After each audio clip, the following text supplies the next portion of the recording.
사도행전 8장 14절부터 25절까지의 말씀입니다. 우리 찾았으면 한 목소리로 같이 한번 합독을 하겠습니다. 시작. 예루살렘에 있는 사도들이 사마리아도 하나님의 말씀을 받았다 함을 듣고 베드로와 요한을 보내매 그들이 내려가서 그들을 위하여 성령 받기를 기도하니 이는 아직 한 사람에게도 성령 내리신 일이 없고 오직 주 예수의 이름으로 세례만 받을 뿐이더라. 이 두 사도가 그들에게 안수함에 성령을 받는지라. 시몬이 사도들의 안수로 성령 받는 것을 보고 돈을 들여 이르되 이 권능을 내게도 주어 누구든지 내가 안수하는 사람은 성령을 받게 하여 주소서 하니 베드로가 이르되 내가 하나님의 선물을 돈을 주고 살 줄을 생각하였으니 내 은과 내가 함께 망할지어다.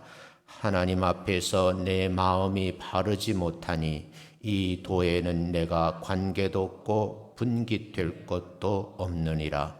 그러므로 너의 이 악함을 회개하고 주께 기도하라. 혹 마음에 품은 것을 사하여 주시리라. 내가 보니 너는 악독이 가득하며 불의에 매인 바 되었도다.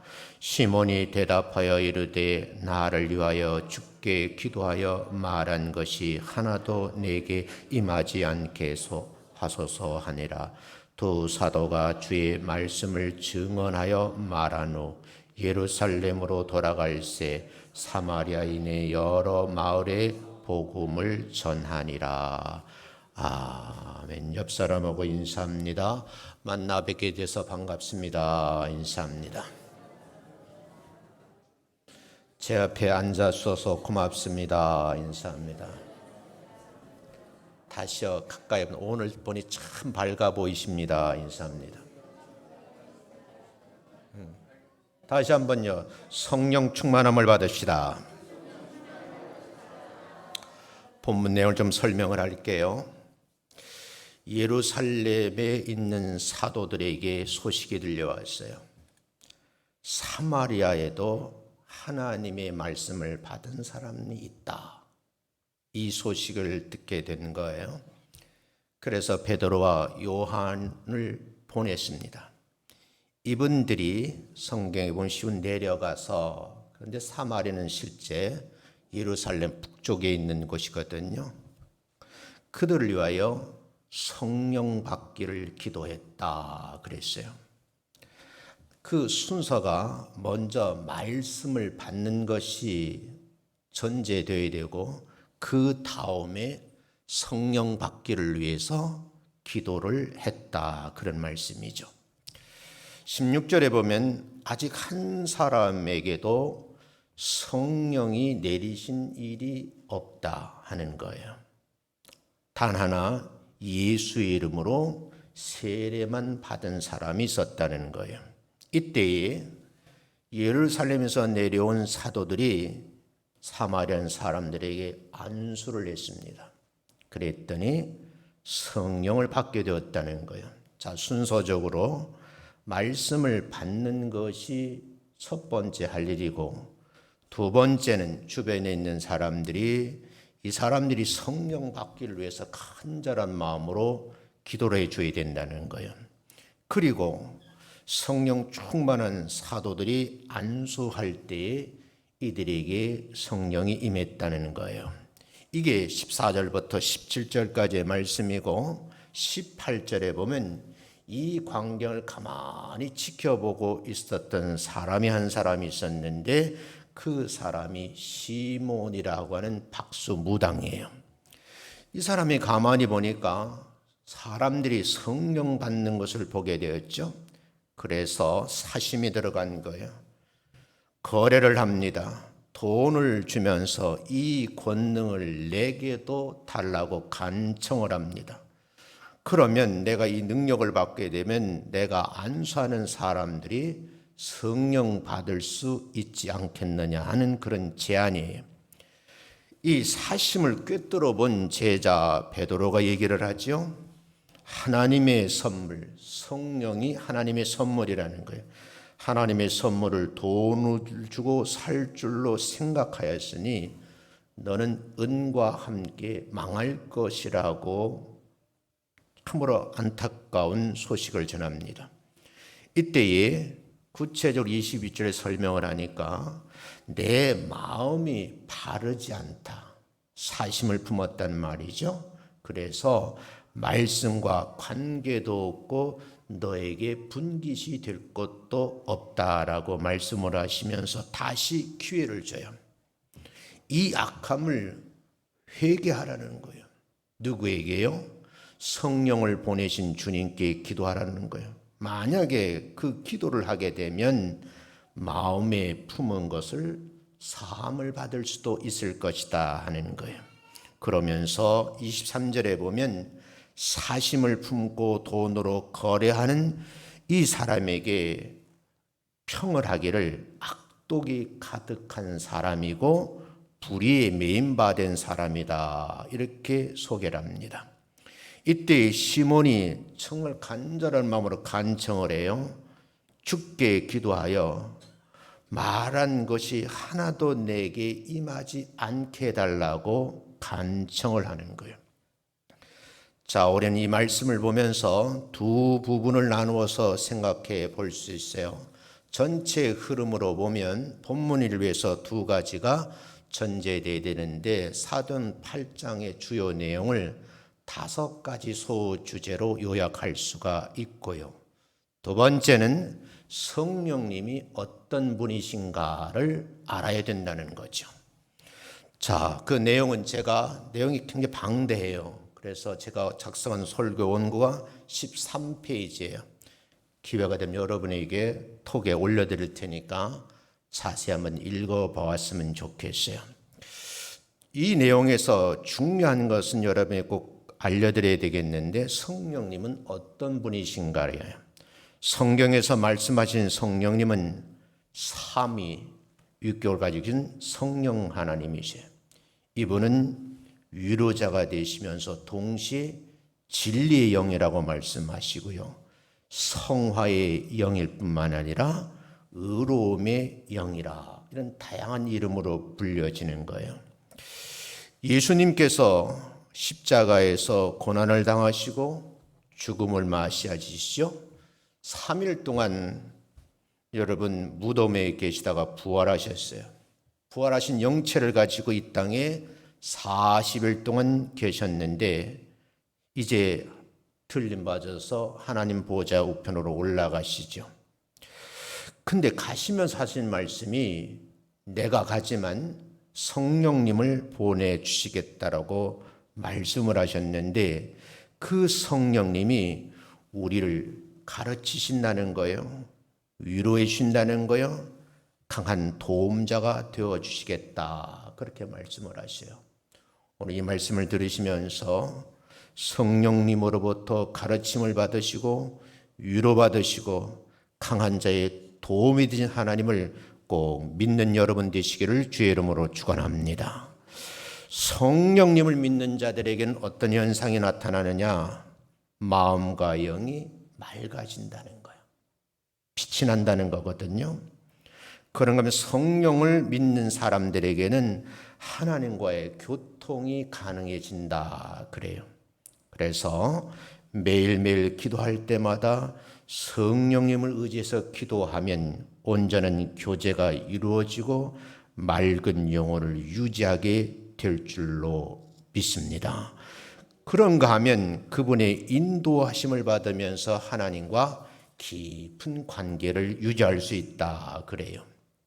그러면 성령 충만한 성도들은 어떤 삶을 살게 될 것인가? 이 물음에 답을 한번 정리하고 본문 내용을 좀 소개를 하면서 시간이 되면 그냥 마치려고 그래요. 일단 성도의 삶에는 신앙생활 그 첫째가 말씀 중심으로 신앙생활 하시기를 주의 이름으로 축원합니다. 어떤 분이 이걸 하나님 중심이라고 표현한 분도 있더라고요. 요한복음 1장 1절을 보면 태초에 하나님의 말씀이 계셨다라고 말씀하시잖아요. 그분이요 예수 그리스도라고 말씀하잖아요. 그러니까 말씀 중심이라는 건 성부 하나님을 내가 믿고 있고 성자 예수님을 내 인생의 구제수로 믿고 동시에 그분이 구원자라는 걸 확신하셔야 돼요. 그 구원의 확신을 가지고 매일매일 살아갈 때에 성령 하나님의 도우심을 받는 삶이, 그게 말씀 중심에 서 있는 신앙생활이라는 거죠. 그래서 말씀 중심에 서 있는 신앙인들은 교회 중심으로 신앙생활하면서 성도들과 온전한 교제를 하셔야 돼요. 어떤 분이 그러더라고요. 1,200만 기독교인들 가운데 지금 교회 출석하는 성도들이 700~800만 밖에 안 된다. 그리고 혹평을 해요. 그런데 그 사람 남은 어디가 있느냐? 그 성도들을 가나안 성도라 그러는데 가만히 얘기를 들어보니까 거꾸로 뒤집으면 교회 안 나가 성도라는 거예요. 교회를 나오지 않고 그냥 각자에서 하나님을 믿겠다 하는 그런 사람들인 거죠. 그런데 여러분, 진짜 예수쟁이들은 말씀 중심에 서 있으면서 교회 중심으로 성도 교제를 이룬 분이 진짜 예수쟁이라는 거예요. 믿어지시면 아멘. 이 온전한 성도의 교제를 이루기 위해서 세 번째 할 일이 은사 중심으로 신앙생활하라는 거예요. 받은 은사를 가지고 잘 활용을 하면요, 개인에게도 덕이 되지만 교회를 세우는 역할을 하고 그 교회를 성장시킬 뿐만 아니라 부흥에 참여하는 삶이 바로 성령 충만한 삶이라는 겁니다. 성령 충만한 성도들에게는 성령의 은사로 무장하신 분들이기 때문에 삶의 열매가 맺어지는데 그게 성령의 9가지 열매라는 거예요. 그 열매가 주렁주렁 매달려 있는 여러분의 삶의 흔적이 되시기를 주의 이름으로 축원합니다. 성령 충만하게 되면요, 열매가 맺힐 뿐만 아니라 여러분 삶 속에도 풍요로움을 누릴 수가 있고요, 약속되어 있는 모든 복을 받아 누리게 될 줄로 믿습니다. 오늘 이 말씀을 함께 나누면서 제가 시간이 되면 마칠 거예요. 내용이 많으니까요. 설명하는 부분까지만 설명하고, 성령 강림 이후에 교회가 시작됐거든요. 또 저를 통해서, 우리 허 목사님을 통해서 이 부분을 나머지를 채웠으면 좋겠다, 그런 생각을 해요. 사도행 7장 55절부터 56절에 보면 스데반 집사님이 성령 충만함을 받았어요. 얼마나 충만했는지 하늘을 우러러 주목해 보니까 하나님의 영광을 볼 수 있었고 예수님께서 하나님 보좌 우편에 앉아 계신 것을 보게 되었어요. 그리고 말을 하죠. 보라, 하늘이 열리고 인자가 하나님 우편에 서신 것을 보노라. 스데반 집사의 하는 말이, 이 말씀을 기억하며 살아가면서 우리가 오늘 전해진 본문 말씀 한번 귀를 기울여 보시기 바랍니다.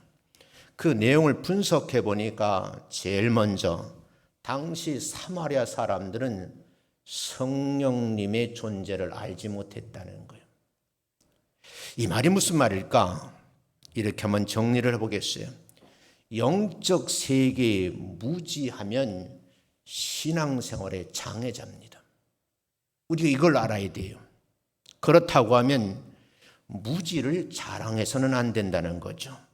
따라서 영적 세계에 관해서 관심을 가지셔야 돼요. 당시 사마리아 지역의 사람들은 성령님의 실체를 모르고 있었어요.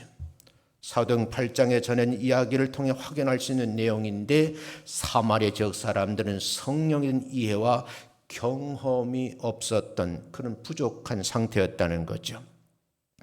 구약 성경을 보면 북왕국의 수도인 사마리아는요, 이스라엘의 역사 속에 아픔을 가지고 있는 도시고 그 지역에 살고 있는 사람들이, 사마리아 예루살렘부터 상당한 거리가 있어서 유대인들과의 왕래가 적은 관계도 있었지만 다른 측면에서 본 종교적 갈등도 있어요.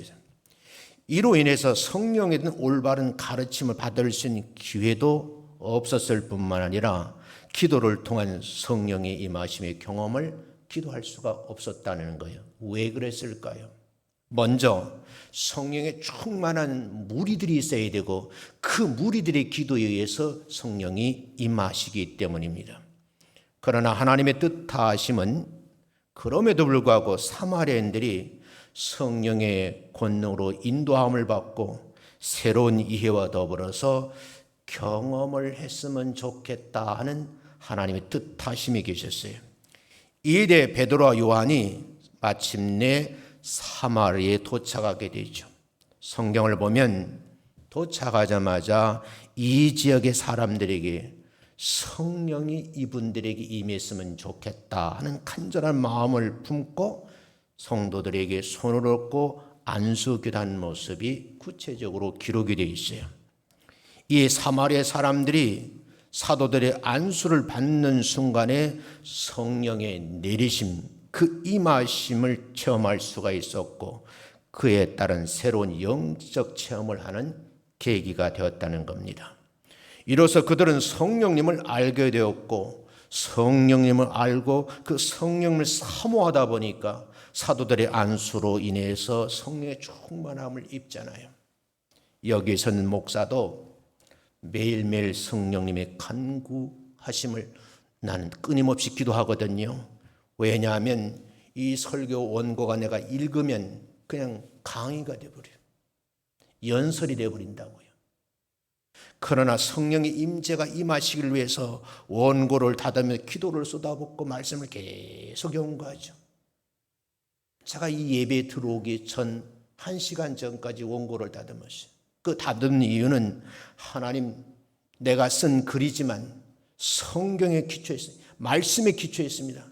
이 말씀 모든 성도들에게 성령의 강권적인 역사가 일어나게 해달라고 기도로 준비하는 거죠.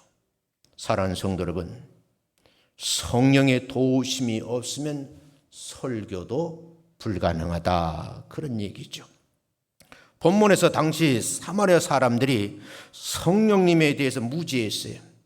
그 알지 못한 이유와 하나님의 뜻에 따라서 성령을 받게 되는 과정을 오늘 본문에서 소개를 하고 있어요. 다시 말씀드리면 사마리아 사람들과 유대 사람들의 깊은 갈등과 차별이 존재했어요. 이로 인해서 성령에 대한 올바른 이해를 할 수 있는 기회가 없었다는 거예요. 그러나 말씀을 권능을 믿고 있는 사람들에게 하나님의 의도하심이 계신 거예요. 야, 사마리아 사람들에게도 영적인 무지한 존재들이 아니라 성령의 임하심을 체험하는 기회를 주어야 되겠구나. 엄밀히 말하면 하나님의 기획 작품이 아닌가 이런 생각을 해보는 거예요. 여기서 우리가 하나 알 수 있는 것은요, 성령의 역할과 중요성을 이해하셔야 된다는 거예요. 성령님은 하나님의 도우심으로 우리에게 깨달음과 능력을 주시는 분이심을 믿습니다. 이건 철저히 믿으셔야 돼요. 나는 부족하지만 성령의 도우심으로 이 말씀을 읽고 그리고 깊은 묵상을 하게 되면 세상 지식이 아니라 하나님께서 깨달음을 주신다는 거죠. 성령의 내림을 받으면 우리는 하나님의 사랑과 은혜가 뭔지를 알게 되고요. 점점 믿음이 자라게 된다는 거죠. 성령이 우리의 가이드자 위로자이며 능력 주시는 분이심을 믿을 때에 삶의 사역이 이루어지고 필요한 사람에게 도움을 줄 수 있다는 거예요. 우린 여기에서 현대적인 교훈을 좀 해석해 보아야 돼요. 성령님을 알고자 하는 열망과 탐구하는 자세가 필요하다는 거예요. 그래서 여러분이 성경 공부하시잖아요. 성경 66권을 공부하면서 그런 것이 있대. 그러면 그냥 책이에요. 거기에 성령의 강권적인 역사하심이 있었기에 스스로 성령에 사로잡혀서 그 말씀 공부를 해야지만 그 말씀의 깊은 의미를 깨닫게 된다. 그런 말씀이시죠. 그래서 가르침을 탐구하고 기도하는 가운데 순종을 배우고 성령의 역사를 체험하는 여러분 되시기를 주의 이름으로 축원합니다. 성령님을 알게 되면 어떤 일이 일어날까? 많은 내용이 있지만 그저 4가지로 줄이면 우리 믿음이 단단해진다는 거예요. 흔들리지 않는다는 거예요. 성장한다는 거죠. 그리고 마침내 하나님이 나를 향한 뜻이 무엇인지를 분별할 수 있게 된다는 그런 말씀이에요. 우리는 사도행전 8장을 가만히 읽어보면서 성령의 사역과 그의 중요성을 상기시켜주는 말씀이다 라는 것을 전제를 하면서 왜 사마리아 사람들은 오늘 본문에서 보다시피 성령에 인지할 수 있는 그런 기회가 없었다, 무지했다는 거예요. 여러분과 저는 성령의 임재를 스스로 느끼면서 그분의 도우심을 간구하시는 여러분 되시기를 주의 이름으로 축원합니다. 그러면 성령님은 어떤 사람에게 임하는가? 두 번째, 믿는 사람들 위해 성령이 임하신다는 거예요. 아무에게 임하는 게 아니에요. 예수 믿지 않는 사람에게 성령이 임하시는 것은 아니라는 거죠. 사도행전 8장 14절 25절 중요한 구절들이 있어요. 믿는 사람들에게 성령의 임하심과 성령 받은 역할을 강조하거든요. 여러분, 빌립이 사마리아에서 전도한 후에 일어날 일들을 성경에 기록을 하고 있어요. 14절 말씀을 보면 예루살렘에 있는 사도들이 그랬어요. 사마리아에 또 하나님의 말씀을 받았다함을 들었다는 거예요. 듣는 순간에 예루살렘 교회는 베드로와 요한을 이 지역에 보내게 됩니다. 보냄을 받은 두 사도가 사마리아에 내려와서 한 일이 뭘까요? 사명을 받았잖아요. 이 사마리아 사람들을 위해서 성령 받기를 원하는 마음으로 간절하게 기도했다는 거예요. 저는 요즘에 여러분들에게 잔잔한 감동을 받아요. 성도들에게 어려움이 있잖아요. 그 일이 마치 내일처럼 가슴에 품고 간절한 마음으로 기도해 주는 여러분들이 있어서 참 위로가 돼요. 병상에 누워 있지만 성도들이 기도를 생각하면 본인도 벌떡 일어나서 기도하지 않을까요? 사랑하는 성도 여러분, 이 땅에 태어나서 많은 사람들과 인연을 맺어가며 살지만 특별한 것은요, 예수 믿고 같은 교회 공동체의 구성원이 돼서 타인을 위해서 기도할 수 있다는 것은 내게 큰 복받은 증거인 줄로 믿습니다. 그런 기도가 끊임없이 일어났으면 좋겠어요. 그런 동일한 마음을 가진 두 제자가 사마리아 사람들을 향해서 기도하는데 손을 얹었어요. 그랬더니 얻는 순간 사람들이 성령 받았다는 거예요. 사마리아 사람 진정한 성령 임하심을 깨닫게 되었을 뿐만 아니라 몸으로 체험을 하니까 그때부터 성령님과의 관계가 지속되기를 시작해요.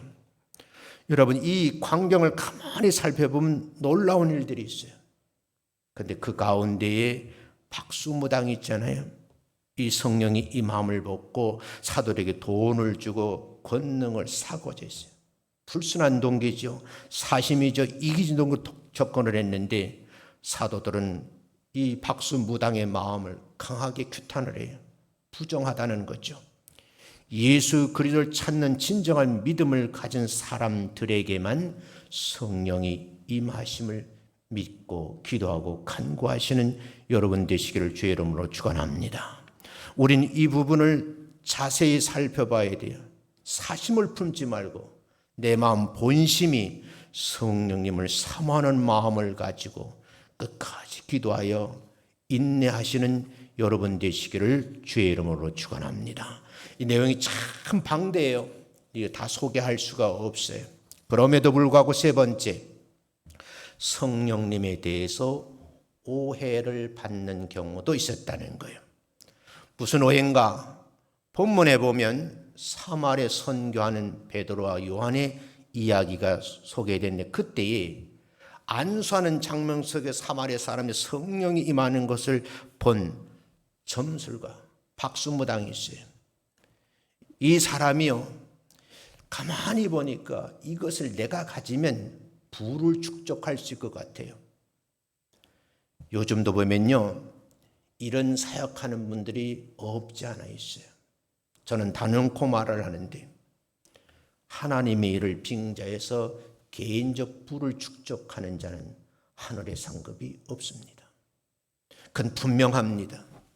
하나님의 일을 위해 하면서 그것이 개인의 명예를 위하고 개인의 부를 축적한다? 하나님 앞에 책망받을 일입니다.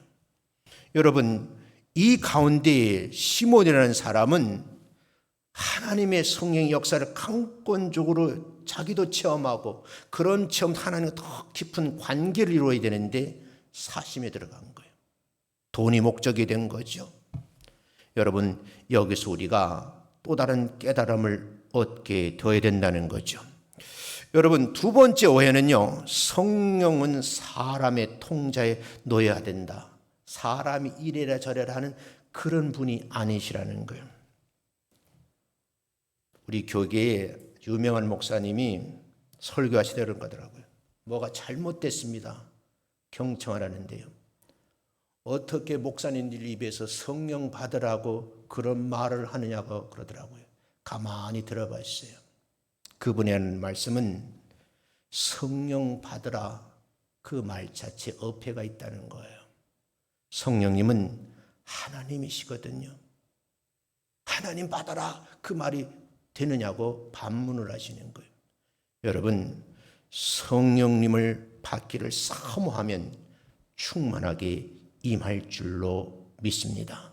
사마리 백성들은 베드로 요한에게 손을 대고 성령 받는 장면을 보고 돈을 주고 그 힘을 구하려 했어요. 성령을 사람의 소유물로 오해를 한 거죠. 돈으로 성령 힘을 사려고 했어요. 그러나 베드로는 엄하게 꾸짖잖아요. 성령의 자유로운 나눔을 받을 수 있는 것은 오직 하나님의 은사라고요. 사람의 통자에 놓여 있는 것이 아니다라고 강조하는 거예요. 여러분, 성령 오해가 달리 진실은 무엇일까요? 그건 여러분이 아셔야 돼요. 성령님의 진정한 역할이죠. 저는 이걸 사역이라고 말했어요. 성령님은 하나님의 은사로 주어진 순간에 영감을 주시고 도움을 주시는 보호자인 줄로 믿습니다. 성령님은 신자들을 옳은 길로 인도하고 가르침을 주며 사랑과 은혜를 나누는 역할을 맡고 계신 거예요. 예언 하나 드릴게요. 간절한 마음으로 기도하는 목사님이 계셨어요. 목사님이 계셨는데 부흥회를 가신 거예요. 옛날엔 자가용이 없잖아요. 전기 노선 버스를 타야 돼요. 터미널에서 차를 기다리고 있는데 순간 다른 사람이 질문을 해서 그 말 대답을 해주다가 버스를 놓쳤어요. 그런데 그 순간 마음에 큰 아픔도 있었지만 이걸 어찌하냐고 기도하게 되었어요. 하나님, 내가 특정 교회 가서 오늘 부흥회를 했는데 이 버스를 놓치면 어떡합니까? 하나님 손해시잖아요. 그러면서 주절주절 마음속에 기도를 했어요. 그리고 다음 시간에는 버스를 타고 목적지를 향해 가는 거예요. 그런데 얼마쯤 가다 보니까 그 버스가 높은 산에 굴러서 아래 계곡에 떨어져 있는 거예요. 그때 이 목사님이 깨달음 얻은 거예요. 아, 하나님이 나를 이렇게 쓰시려고 하는구나. 깨달음이 왔다는 거예요. 여러분, 나를 그 순간에 다른 사람에게 대화를 하게 만들 버스를 놓치게 한 것도 이유가 있었다. 그 말이죠. 그분이 우리나라 유명한 부흥사예요. 사랑하는 성도 여러분, 성령님은 우리의 도움이 되어서 삶의 방향을 이끌어 주시고요, 하나님과의 관계를 굳건하게 만들어 주신 이심을 꼭 믿으시고 순간순간 성령의 도우심을 받으시기를 주의 이름으로 축원합니다. 성령에 대한 오해와 진실은요, 신앙의 근간을 형성하는 아주 중요한 부분이 성령님의 역할, 우리를 올바르게 인도하시고 하나님과 관계를 강화시켜 줄 뿐만 아니라 올바른 하나님의 임재를 체험케 할 뿐만 아니라 성령의 힘으로 하나님의 뜻이 이루어져 가고 있음을 꼭 믿으시기를 주의 이름으로 축원합니다. 네 번째 전할게요. 성령님은 말씀을 증언하시는 분이에요. 사도행전 8장 14절부터 25절에 보면 성령의 역할과 함께 말씀의 중요성을 강조하는 부분이 있어요. 성령님은 성경 66권의 말씀을 온전하게 전하게 하시는데 큰 역할을 하시는 거예요. 사도행전 8장 14절을 다시 한번 보세요. 베드로와 요한이 사마리아로 복음 선교를 하기 위해서 아랫지방으로 내려갔잖아요.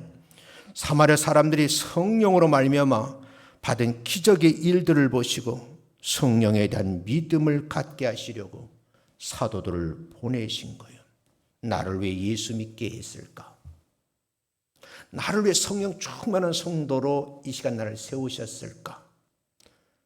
베드로처럼 요한처럼 부름의 장소에서 거역하지 마시고 기도의 동력자가 되는 여러분 되시기를 주의 이름으로 축원합니다. 성령님은요, 말씀을 증언하고 사마리아 사람들에게 진리를 보여줌으로써 그들의 믿음을 한편 업그레이드, 다른 말로 강화시키는 역할을 하시는 거예요. 두 번째는요, 사도행전 8장 15절에 보면 사마리아에 내려간 사도들이 성령의 베푸심을 기도하면서 성령의 허락을 받는 장면이 나와요. 말씀 따라 행동하는 것이 굉장히 중요하다는 거예요. 방금 소개해드렸잖아요. 순간순간 내 앞길을 인도. 나는 한 치 앞을 몰라요. 그러나 성령님은 우리 앞길을 아시고 인도해 주실 줄로 믿습니다. 사도행 8장 25절 세 번째 보면 사마리 사역을 마치고 예루살렘으로 돌아갈 때 사도 바울과 바나바는요, 사마리에 전한 말씀을 많은 사람들을 섬기기 위해서 다른 곳으로 가기로 결정을 하죠. 이 사역자들의 움직임에 성령께서 하신 일들이 많다, 그런 말이죠. 사랑하는 성도 여러분, 오늘 제가 이렇게 짤막하게 말씀을 전해요. 이 원고를 여러분에게 올려드릴게요. 읽어보시면서 성령님은 이런 역할을 하시는구나. 말씀을 가까이 하게 만드는 거예요. 그 말씀을 전하게 만드는 거예요. 실제적 체험하게 만드시는 분이 성령님이신 줄로 믿습니다. 여러분의 성령의 충만함을 받기 위해서 사모하셔야 돼요. 대부분 기적을 체험한 성경의 주인공들을 살펴보면요, 공통점이 있어요. 말씀의 기초에 든든히 선 사람이고 성령의 충만을 받은 상태에서 어려움을 당하면 이겨내더라는 거죠. 기적의 주인공이 되더라, 그런 얘기죠. 사랑하는 성도 여러분, 다시 한번 여러분이 기도해 주시면 참 좋겠어요. 아픔을 가지고 있는 분들, 그 아픔이 내 아픔인 것처럼 기도할 수 있는 마음을 주시는 것도 성령님이 하시는 말씀이라는 거예요. 개그우먼 이성미라는 분이 있어요.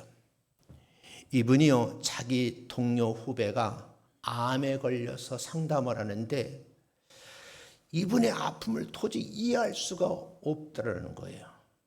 그래서 이성미 권사님이 기도를 했대요. 하나님, 저 친구가 암에 걸려 저렇게 힘들어하는데 그 아픔을 내가 어떻게 위로할 수 있을까요?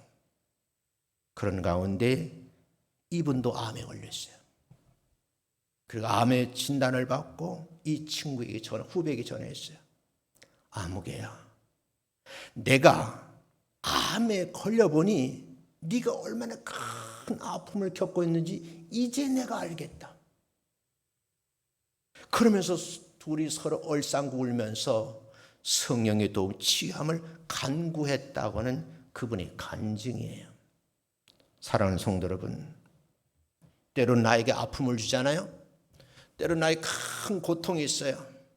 그러나 여러분, 거기에는 하나님께서 나를 행하신, 내가 기도한 후원자의 그 면면을 하나님 꿰뚫어 보시고 그 주인공의 역할을 감당하기를 원한다고는 하나님의 오묘한 뜻이 성령님을 통해서 내게 전달되었음을 믿는다고 하면 순종하시는 여러분 되시기를 주의 이름으로 축원합니다.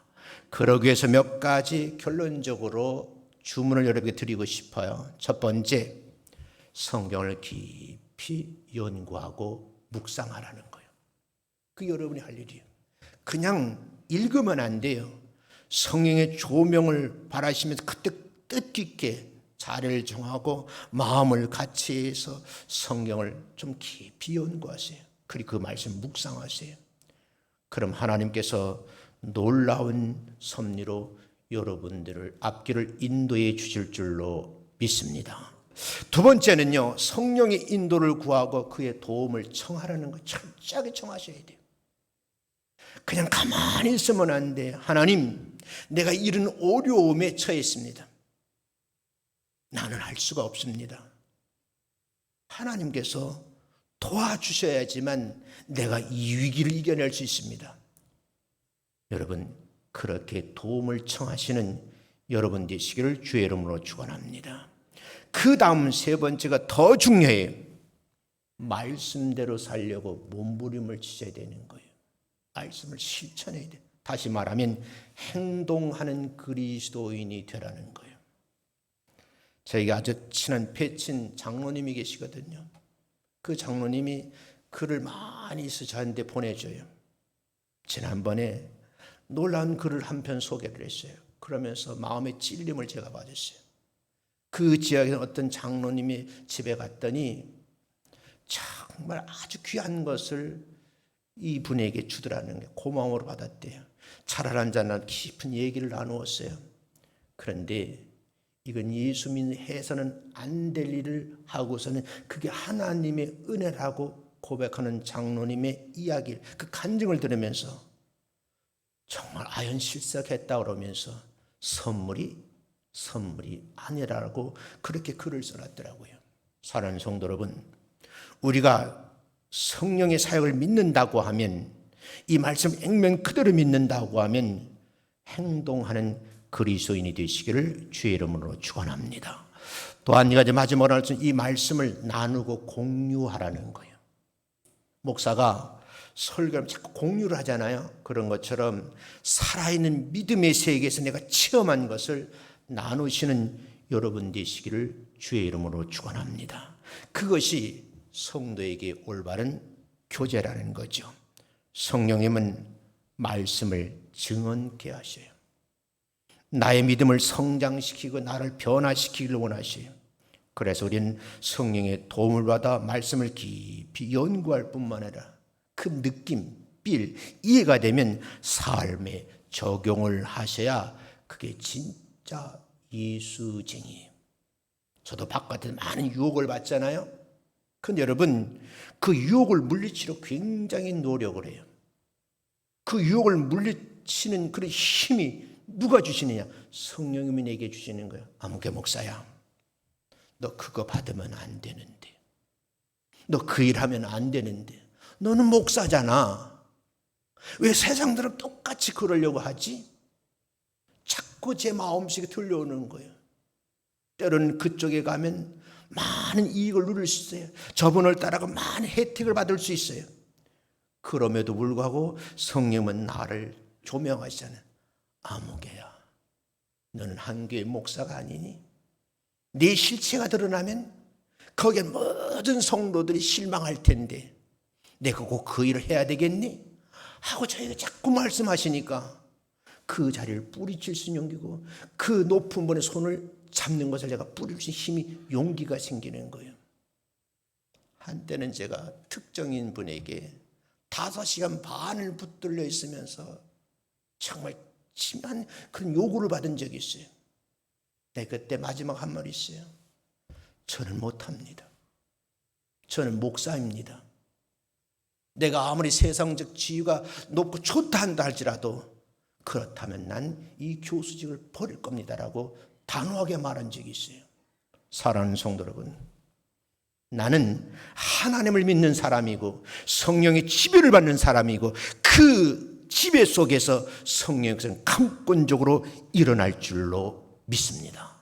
기도하겠습니다.